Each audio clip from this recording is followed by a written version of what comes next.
phase of our engagement as it relates to the novel coronavirus. The second phase of that was monitoring people that had come through both San Francisco International Airport as well as LAX. That number at the time, you may recall, was 8,400. Now we estimate that number to be closer to 9,400 people that we are monitoring in over 49, in fact, directly 49 counties in the state of California. So first phase of our engagement on the coronavirus, repatriation. Second phase, the monitoring of people that came in on commercial flights through those two international airports, and those are currently being monitored, again, by 49 jurisdictions in the state of California. That number now totals 9,400. The third phase was last week or so, the first community spread case in the state of California, here in Northern California. And as you know, community spread is no longer in the northern part of the state. We've had a number of incidences throughout the state of California, no longer north, now in Southern California. We have accordingly, with this new ICU patient that passed away, entered into this next phase that has required me, under circumstances, to advance a proclamation of a state of emergency in the state of California. This is not something that I say hyperbolically and shouldn't be as such. It would be incredibly misleading. The proclamation is to serve to help advance our resources, to loosen up our regulatory environment, to provide some clarity in terms of jurisdiction and oversight capacity as it relates to the access and utilization of state properties, be it fairgrounds or other state properties, and allow us to preempt local land use if indeed we feel that is appropriate. It allows us on the competitive bidding frame to move forward with our kind of procurement that's necessary with the sense of urgency on medical supplies or other monitoring or suppression efforts that would allow us to move forward without any hurdles. It allows us accordingly to share data in a way that is I think advantageous to addressing the spread and making sure that all of our jurisdictions, local, regional, state, and federal partners are sharing that same information. It allows us travel capacity both on the EMS, emergency medicine side, as well as more broad travel capacity, and allows us to access out-of-state talent. Allows folks to come in with their licensing and credentials into the state of California and maintain those credentials and licensing status to help aid our efforts. So that's the framework of the proclamation of a state of emergency. That decision was made not just because of the individual that tragically passed away today, but because of another circumstance that has developed that I wanted to update you on as well. The individual that passed away in Placer County, as you may have heard a few hours ago, was on a cruise. A cruiser went from San Francisco down to Mexico and back in February 10th to February 21st. Came back with a number of others into not only the Placer County area, but many other folks were on that cruise from the state of California. By one estimate, over 50% of the passengers, which total roughly 2,500 passengers, that does not include the crew, are Californians. We are working very closely with CDC and working closely with our healthcare partners up and down the state of California to contact all of the individuals from the manifest. We are in possession of the manifest of those passengers from that cruise, and working with our local partners, they will be contacting people in their jurisdictions in every part of the state of California.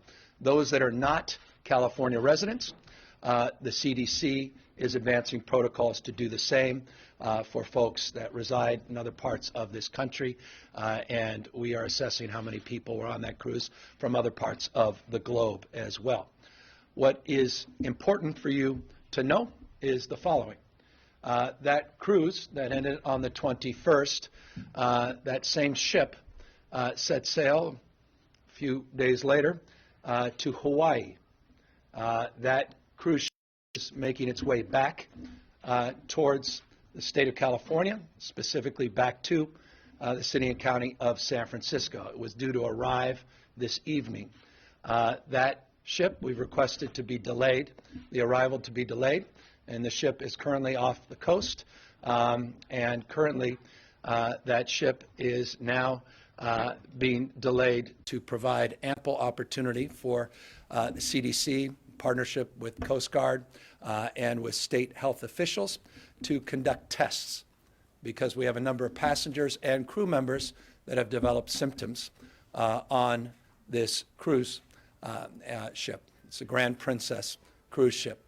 As a consequence, we are going to be flying testing kits to the cruise ship, and we are going to be sending those quickly back to the state, and primarily to Richmond lab, where we'll be able to test very quickly, within just a few hours, those samples to determine whether or not these individuals that are symptomatic just have traditional cold or flu, or may have contracted the COVID-19 virus.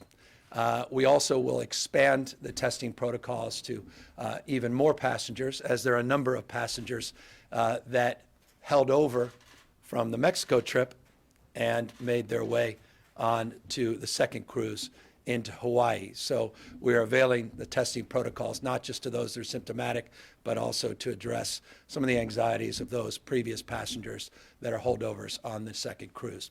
So we're holding that ship, which is thousands of passengers as well, off the coast, and we'll be conducting those tests. We're getting those test results back.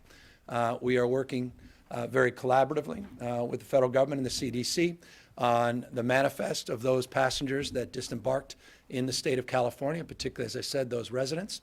And that sort of led ultimately to the conclusion that a proclamation of a state of emergency would be appropriate under the circumstances. This proclamation, I want to point out, is not about money. It's about resourcefulness. It's about our ability to just add tools to the toolkit. We are well resourced in the state of California. I cannot say that enough. Oftentimes when you do a declaration of emergency, particularly on wildfires, it's to draw down federal resources. We already are the beneficiary of an announcement that we received today of $37 million of emergency grants that are forthcoming in the state of California. This part of the $8.3 billion appropriation that was approved by Congress today. Mentioned on multiple occasions, the state always anticipating the need to set aside emergency dollars, had $20 million set aside in our emergency fund. We're working with the legislature to get clarity on the ability to utilize those dollars, but we're early in the fiscal year, and as a consequence of being early in the fiscal year, people have ample budgets in this space. So again, money is not the issue for the state of California, but we are very blessed by the federal response and the good work of Speaker Pelosi and our congressional delegation to allow California to be well positioned and well resourced at all levels of government, not just the state, but substantively local level, to address this challenge head on. So that's a lay of the land, broad strokes. It is a dynamic situation as it relates to the cruise ship, but nothing that should be alarming. Appropriate protocols are in place, and as I said, the ship will not come on shore until we appropriately assess the passengers and appropriately assess the protocols and procedures once people make it back on to state land, state property. We are working closely with the City and County of San Francisco, their Port Commission, and of course the mayor and mayor's office, and are grateful for their support and for their reasoned response to this. And as I noted, I want to just acknowledge that with 53 tested cases positive, this is no longer isolated in just one part of our state. This is broadly shared as a burden and responsibility up and down the state. And I want to thank local leaders, including those that today, I think wisely and appropriately advanced a similar proclamation in the city and county of Los Angeles. Many other cities have done the same over the course of the last few weeks. One of the provisions of our proclamation of a state of emergency allows for the ability for the local local emergency declarations to extend without having to constantly be updated, as is the case under statute every 30 or 60 days, depending on the jurisdiction. This would extend those as permanent through our executive order, or rather through our proclamation, and more broadly, the stated goals of that proclamation. One final point I want to make, and that is something that is being highlighted. It's a point of consideration and concern, and that is price gouging that we are seeing. As you may have noted, we are seeing literally small hand sanitizers like this going for much as $17. I've seen some online for even more. That's unconscionable. That's usurious. And we need to go after those that are price gouging, not just for hand sanitizers, but medical supplies and other equipment. This proclamation substantively allows for that to be addressed with the kind of urgency that is appropriate for the moment at the level of the Attorney General. There'll be a consumer alert going out to make sure that we are aggressively monitoring that kind of price gouging. And I just want to the extent it's of interest, I want to acknowledge Amazon to their credit. We were critical of some of how their platform was used in some of these products that usuriously were priced. Amazon immediately got back to the state of California and are working cooperatively to go after those that are taking advantage of customers that utilize their platform. That's the spirit which we were hoping to see, and we hope other platforms provide similar response and responsiveness to address the price gouging that we may be experiencing, not just across the country. So that's the update. I am here with the team that we have assembled, Dr. Galley, Dr. Angel, that will talk more specifically about protocols and procedures. I want to just make one final point, and that is we remain very pleased with our federal partners. And I say that because it needs to be said. We are well resourced as it relates to tests now. That was not the case. That was a point of critique, of concern in the past, but we have over 5,904 tests as of this morning that we can access with absolute confidence that will draw down as those tests are used and conducted. We're able to draw down more federal support in that space. That's just an important update because that, again, remained a point of concern just a week or so ago. Now it's a point of compliment as it relates to CDC allowing the availability of those tests, as well as the addition now of 14 labs in the state of California that are allowed to conduct those tests. That number will increase over the course of the next few days. It's 14 today. I expect that number to go as high as 20 in the next number of days. And we are also looking to resource our incredibly rich university system and research system and the protocols and procedures and incredibly well-established work they're doing in genomics as well to amplify those efforts over subsequent briefings. But so every resource in this state is being tapped in that respect, and we are blessed to have a wealth of those resources here in the state of California. So with that, I'll move it over to Secretary Galley, who will talk more specifically and update you. And of course, we're here to answer any questions when we're done. Thank you, Governor. Mark Galley, Secretary for Health and Human Services. I want to start by sharing my deepest condolences on behalf of our entire agency with the family of the patient in Placer. We knew this sad day would come. We are not unprepared for it. Today's proclamation does prepare us even more than we were before. We are able to more methodically work in a consistent way across the entire state with those health partners that the governor mentioned, whether it's the hospital systems that we all trust, the providers and the clinics in the community, or our public health partners across every single county in the state. The ability to push out consistent guidance around many of the issues that we know we need to be prepared for comes with this proclamation. The ability to continue the ongoing work with the CDC and other federal partners to assure that we have access to the federal stockpile for supplies when Californians run short is a very important assurance that we have, as the governor said, enhancing our toolkit.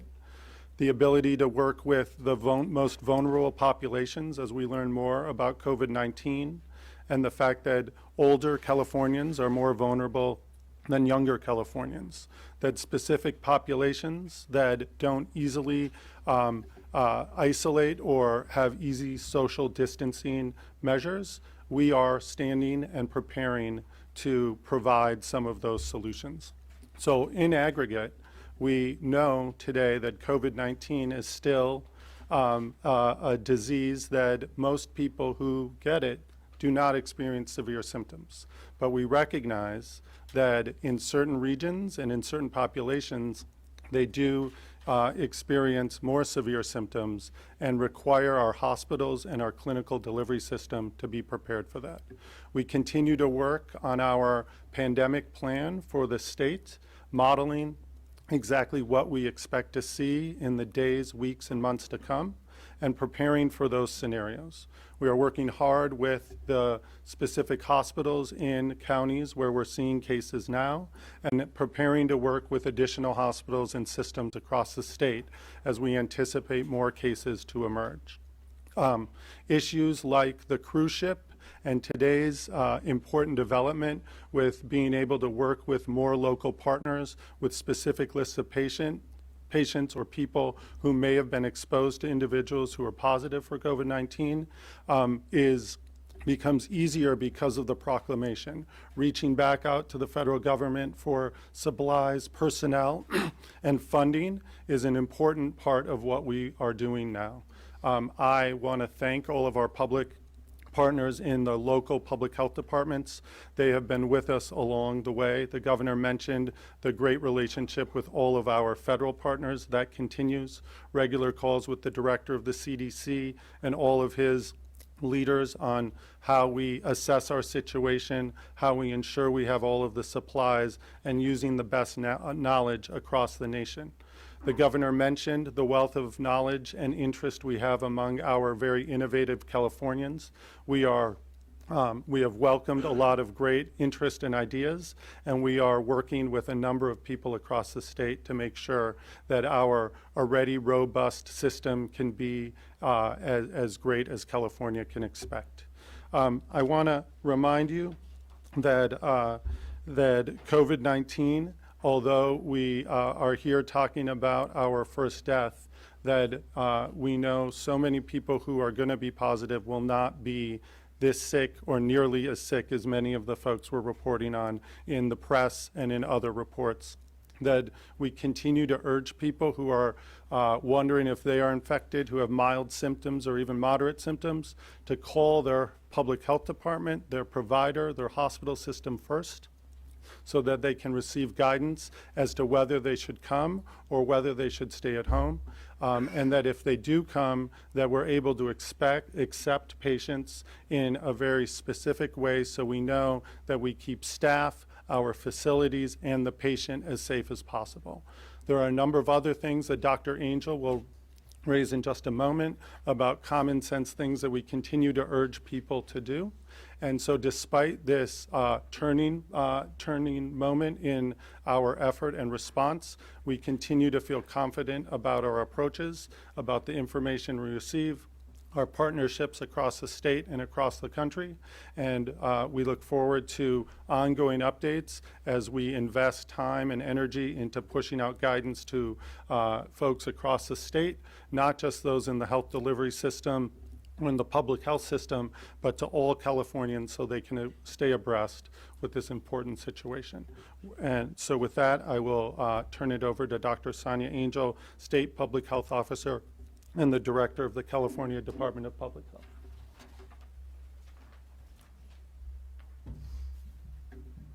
Hi, thank you very much. As mentioned, I'm Dr. Sonia Angel. I'm Director of the California Department of Public Health and State Public Health Officer. I want to start by offering my condolences as well, along with the governor and Dr. Galley as well, to the family members and loved ones of our patient who passed away from COVID-19. As public health officials, we had hoped that California could be spared this loss, but we've been planning and preparing for it, for the possibility of it, for a long time. Currently, as mentioned, California now has 53 confirmed cases. These cases do spread out across the state, but I want to really emphasize that for the health of the general public in California, the risk remains low. I know and I acknowledge that in Placer County this morning, the local health official noted that the risk in that community increased. This is a quickly evolving situation, and just as infectious diseases move across different populations at different rates, that indeed is also happening here. So while the risk to the health of the general public in California remains low, I encourage you to pay attention to notices from your local health authorities regarding the risk in your community. We will also alert you as risk changes in communities over time, but this is also not unexpected. As always, there are common sense precautions that we recommend that everybody take to protect themselves. These are things that we've been taught for a long time, and they apply here and now as they always have applied. And that is that you cover your mouth when you cough or you sneeze, you wash your hands frequently, and if you don't feel well, stay home. That's good for you. It's also good for your friends and neighbors, for your fellow employees, and for all of us. As Dr. Galley mentioned, I also want to just emphasize that if you don't feel well and you're concerned that you may have symptoms of COVID-19, that you indeed call your health care provider or your county health official first. Do not go directly to the hospital. It's very important, or to your doctor's office. It's very important that they understand your symptoms and they can advise you from there what the most appropriate thing is to do. Thank you. Thank you. And I want to bring up our OES director, who will talk about our pandemic planning and the tabletop exercises that are underway and the work we're doing to run scenarios on surge capacity, on procurement strategies, logistics, and the like, to give you a sense of the totality of our preparedness as it relates to this issue. Good afternoon, Mark Ghilarducci, and Governor's Emergency Services Director. Let me just start off by first joining the other speakers, offering our heartfelt condolences from the men and women of the Office of Emergency Services to the gentleman that passed this morning. Let me begin by saying, in the overarching efforts of coordinating the state's response and supporting the lead agencies, the Department of Public Health and our Health and Human Services Agency, we have brought together the various elements of the state family across all the state enterprise, begin the process of evaluating the existing pandemic plans, reviewing the capacities and the capabilities that exist within the state family through our partnerships with private sector and through our partnerships with local government, in our ability to make sure that in the various phases that will be occurring in the coming days and weeks, that we remain out in front of this particular situation as it continues to evolve. We know that this is a complex and evolving situation, and each day we are getting new information, but we're also anticipating that information so that we remain in a place where we are ready to respond effectively and in a coordinated fashion by pushing out appropriate supplies and commodities. And then in the event that more broader activities or actions need to take place, we'll be ready to message those appropriately and support the communities and all of the public in California at large. Our State Operations Center was activated on Monday. We're going to be broadening that State Operations Center activation by tomorrow. Our federal partners from the U.S. Coast Guard and FEMA and the CDC will be embedding with us in our State Operations Center.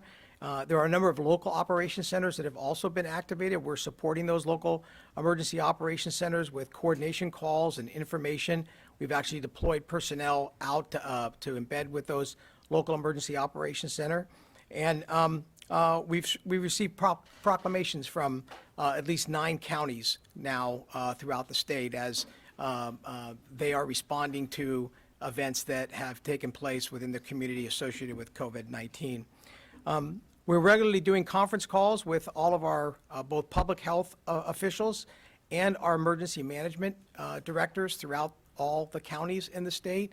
And we're coordinating closely with our fire, law enforcement, and emergency medical services partners to ensure that they have all of the critical guidance and information that is necessary. And we looked at and are updating all the existing guidance we have to meet the current circumstances as they continue to evolve. Again, remaining out in front of this, being able to push out guidance, and there'll be continual guidance coming out for public safety, for schools, for healthcare workers, et cetera, through the Department of Public Health, et cetera.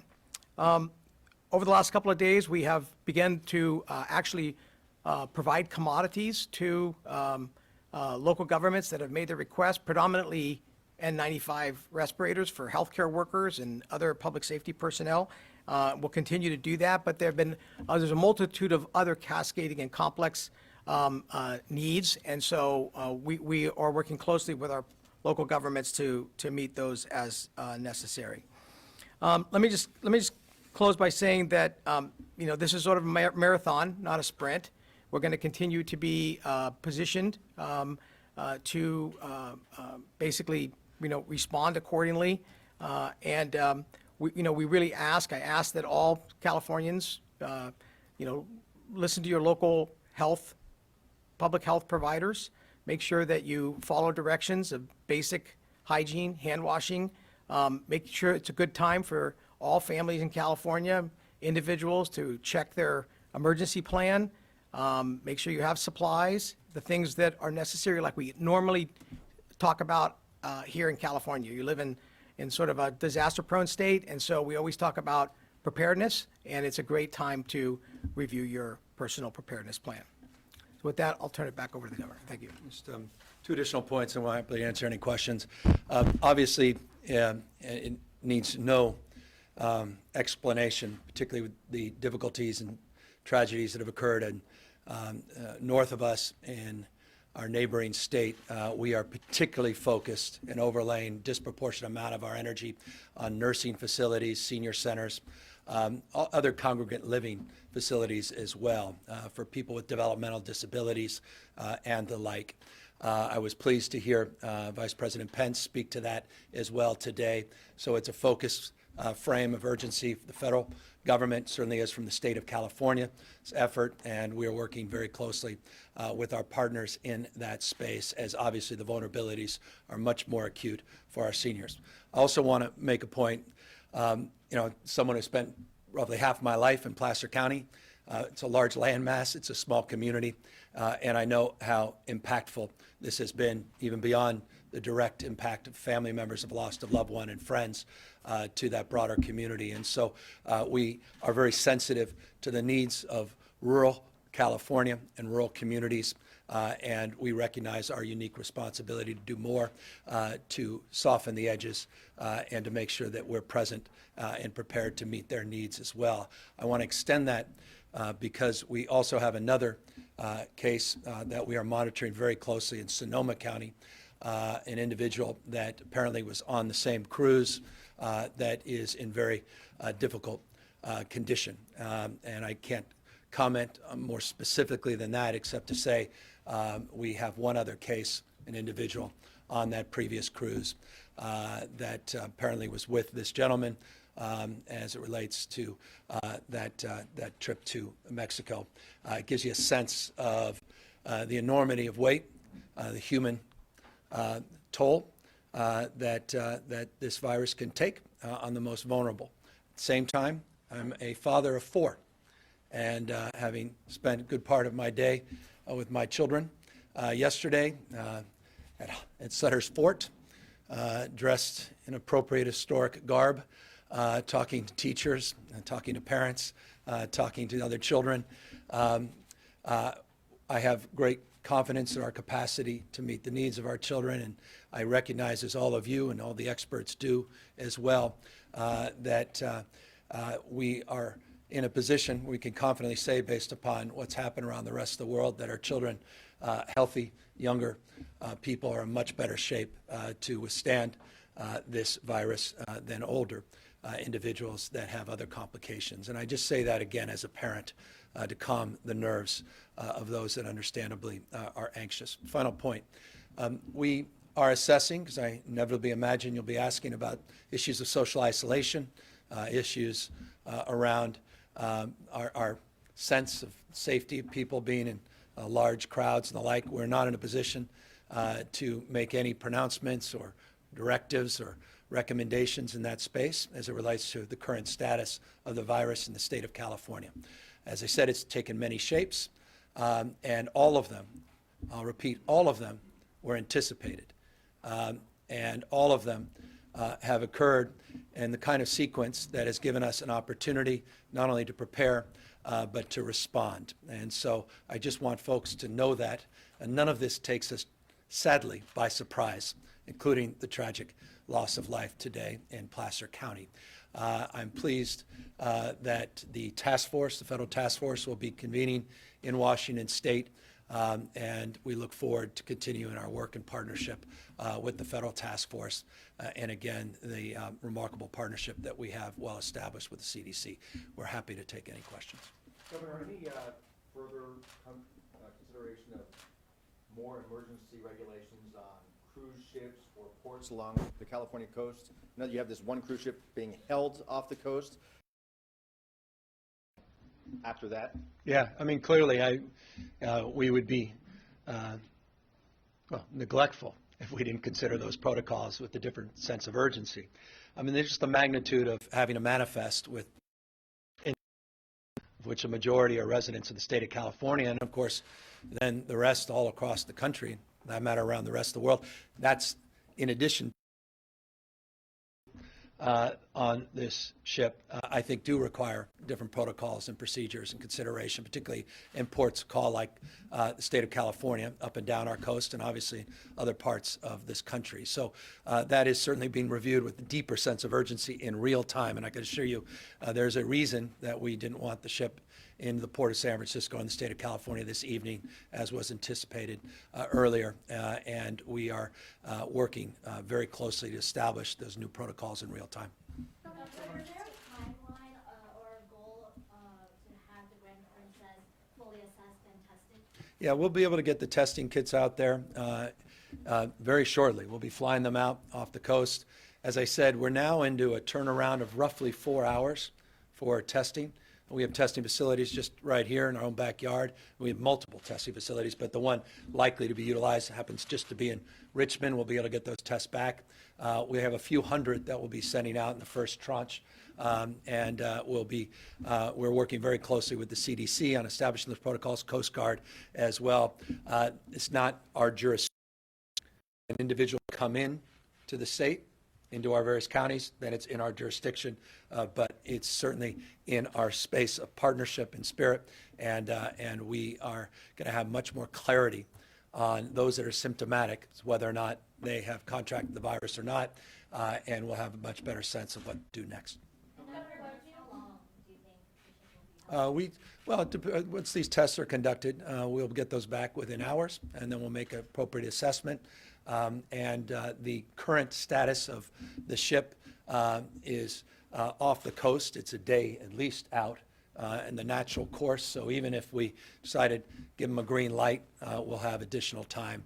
But this will provide as much time as needed to secure the safety of everybody on board, secure their health, and then more broadly, the community that potentially could be impacted by thousands of people disembarking and then going to many ports of call through airports, large and small, not only throughout the state of California, but all across the rest of the United States and around the rest of the world. Governor, just passengers who have already returned to the state and were not still on that ship, Yes. are there concerns about whether we can actually contain this? Well, as I noted, there's 2 individuals, one that tragically lost life, another that the ship that were on the manifest confirmed, and we are monitoring. I think you may have heard of a number of people from Placer County, particularly were on a tour that were on the bus coming off the ship, off the cruise, and so those are particular interest. And I want to just let the folks know they may be watching this on the evening news themselves,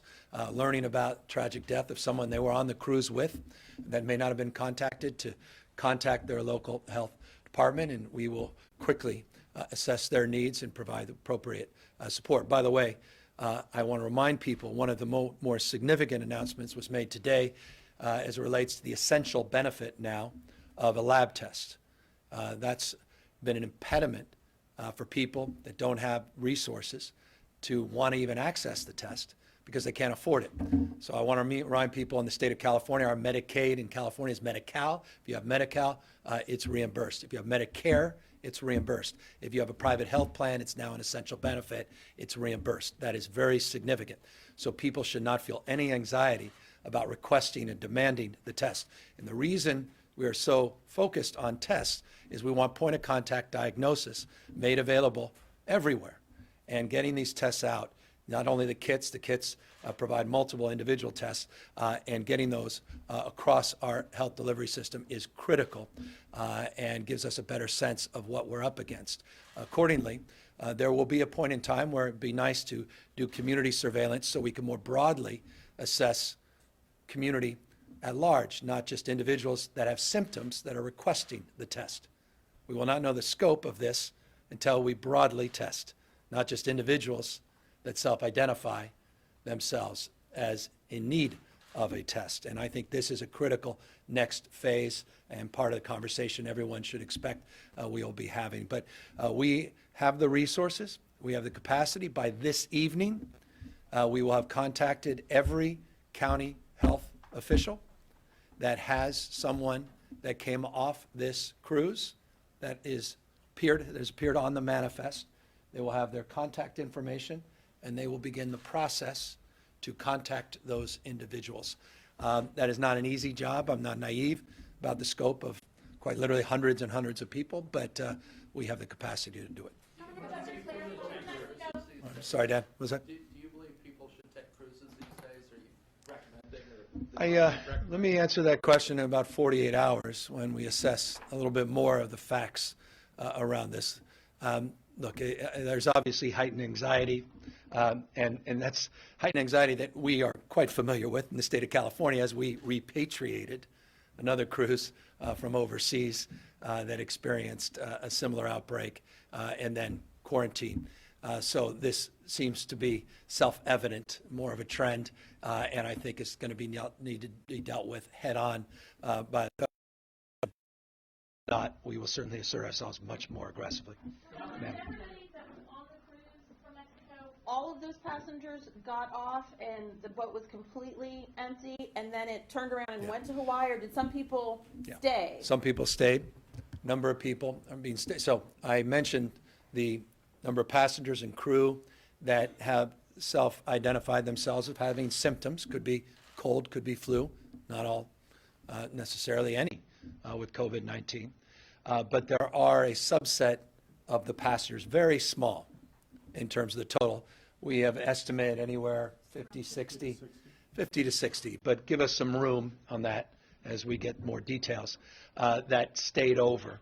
Obviously, we want to test those individuals I mentioned. They would like to be tested as well. We don't know the number of crew members that may in real time. We just are now in receipt of the manifest, and we are sharing, again, that manifest with local partners and also sharing the workload with our federal agencies, and in real time that information back and we'll be able to answer that more specifically. Just to clarify a couple details about the cruise. So it's currently a day out, you said, and is docked? Well, we anticipated it was going to be docked in the city and county of San Francisco at its port later this evening. We requested that be delayed, and I think, and not surprisingly, that's the case. They're not nearby. They're not just right outside the Golden Gate. They're not just sitting right off the pier. They're quite a distance out on the coast. And so I give you a rough estimate, but every moment I imagine they're making their way closer, but they will not dock out in international waters, but they'll be a distance away until all the testing and the new protocols and regimes are put into place to secure then their arrival. The question is, where do they arrive? There may be new protocols and procedures that send the ship to another location. We'll make that determination in real time. We have no basis to which to suggest that anyone has deviated from the original port, which is San Francisco at this moment, but we'll determine that based after the testing. And so there's 2 people who were on the ship who have tested positive for coronavirus? For the previous cruise Okay. that concluded on February 21st, that went from San Francisco to Mexico. That same cruise ship then moved passengers out. We'll see how many crew. And then they had a subsequent trip to Hawaii. And now they're making their way back from Hawaii. And now we have a number of people that are symptomatic. And then, of course, this tragic death, another individual that's in very difficult position, in tough medical condition, that have only raised the alarm bells and requested, as a consequence, we've requested that the ship sail. So How many are symptomatic? 11, 10 is the current, 11 passengers, 10 crew. Now that number, by definition, in the dynamic nature that is the novel coronavirus, COVID-19, is subject to change. So forgive me, that's the number we have as of a few hours ago. And that number may significantly understate. It may indeed be abundance of caution